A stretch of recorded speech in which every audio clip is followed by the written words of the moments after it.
Have you ever really thought about what's going on inside your computer? I mean, deep down in the silicon.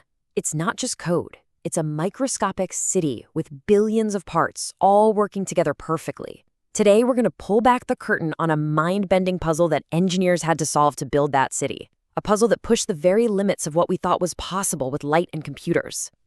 You see, for decades, the name of the game in computing was simple.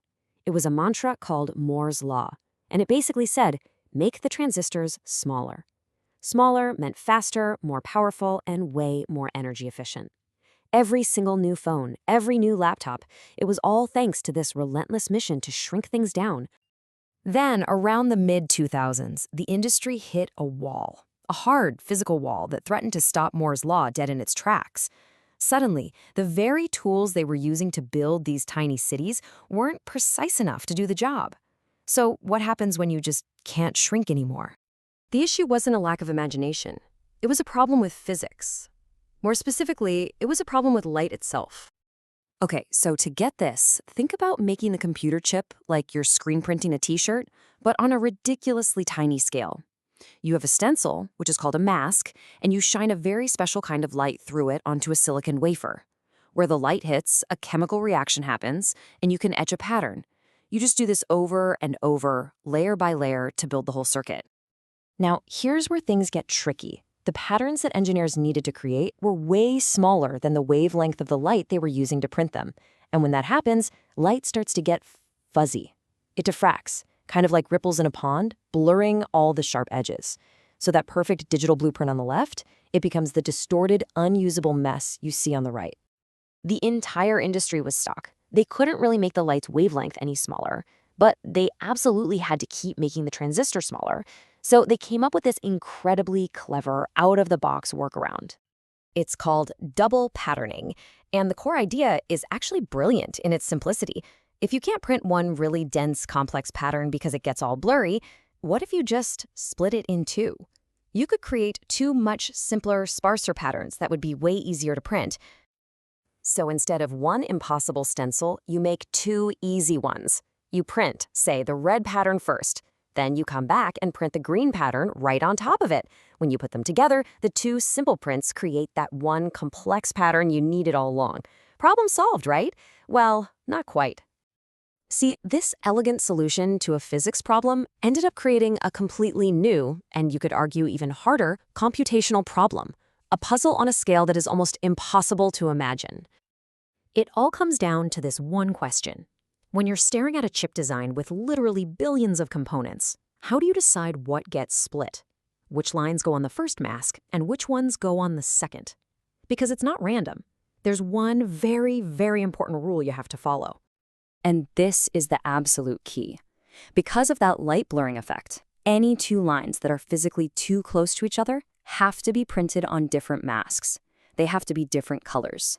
If two green lines are too close, they blur into a blob. Same with red. This basically turns the entire chip design into the world's largest, most high-stakes coloring puzzle. I mean, just look at this. This is a teeny tiny slice of just one layer of a chip. Every single one of those lines has to be colored red or green, and you can't ever break that too close rule. If you make one mistake, the whole chip fails. Now imagine doing that for the entire design. The complexity is just astronomical. Trying to solve this just by looking at it is impossible for a human. Even for a computer, it's super inefficient. The real breakthrough came when engineers stopped looking at it as a drawing and started speaking a whole new language, the language of graphs. This right here, this was the huge aha moment. The layout isn't a picture anymore. It's a network of relationships. It's a map of constraints. And once you start to see it that way, you can use a whole new set of mathematical tools to attack the problem. And this is what that new map looks like. It's called a conflict graph. Every single feature on the chip becomes a dot, or a node. And if any two features are too close, you draw a line, an edge between their dots. That line is just a simple reminder. Hey, these two have to be different colors. Suddenly, our coloring puzzle has become a classic problem in mathematics called graph coloring. Okay, so even as a graph, this problem is what computer scientists call NP-hard. which is really just a fancy way of saying it's ridiculously, unbelievably difficult to solve perfectly when you have billions of dots. So how do you solve an impossible problem? Well, you break it into smaller possible problems. The strategy is a classic from the computer science playbook, divide and conquer. First, you take that gigantic, tangled-up graph and use some clever algorithms to chop it into smaller, manageable chunks. Second, you solve the coloring puzzle for each of those little chunks. And finally, you stitch all those small solutions back together into one perfect solution for the whole thing. And this is kind of what that division looks like in practice. The algorithm is smart enough to find natural breaking points and separate the graph into these little neighborhoods. By solving the puzzle one neighborhood at a time, and then carefully merging the answers, the whole impossible task suddenly becomes possible. It's just a really elegant way to handle insane complexity. So, does all this heavy-duty math actually work in the real world? Oh yeah. The results aren't just good, they are completely transformative. All right, this table here is the money shot. The cost is basically the number of coloring mistakes or conflicts. The old way is trying to solve it all at once. The new way is our divide and conquer method. Just look at the numbers for the medium-sized problem. The errors drop by over 90%. For the really big, complex designs, the improvement is just as staggering. This isn't just a little better, it's a total game changer. And what is so incredible is that this abstract solution to a graph theory puzzle has a massive real-world impact. This breakthrough is literally what allows chip makers to get around the physical limits of light. It's what lets them keep shrinking transistors and keep building the powerful chips that are inside the phone in your pocket and the computer you're watching this on.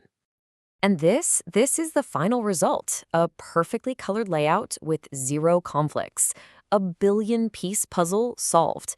It's an amazing testament to human ingenuity. When we ran smack into a hard wall of physics, we just rethought the problem and carved a path forward with math. It really leaves you with a fascinating thought, right? This physical barrier, the wavelength of light that seemed totally insurmountable, was ultimately beaten not with a new kind of laser, but with a new kind of algorithm.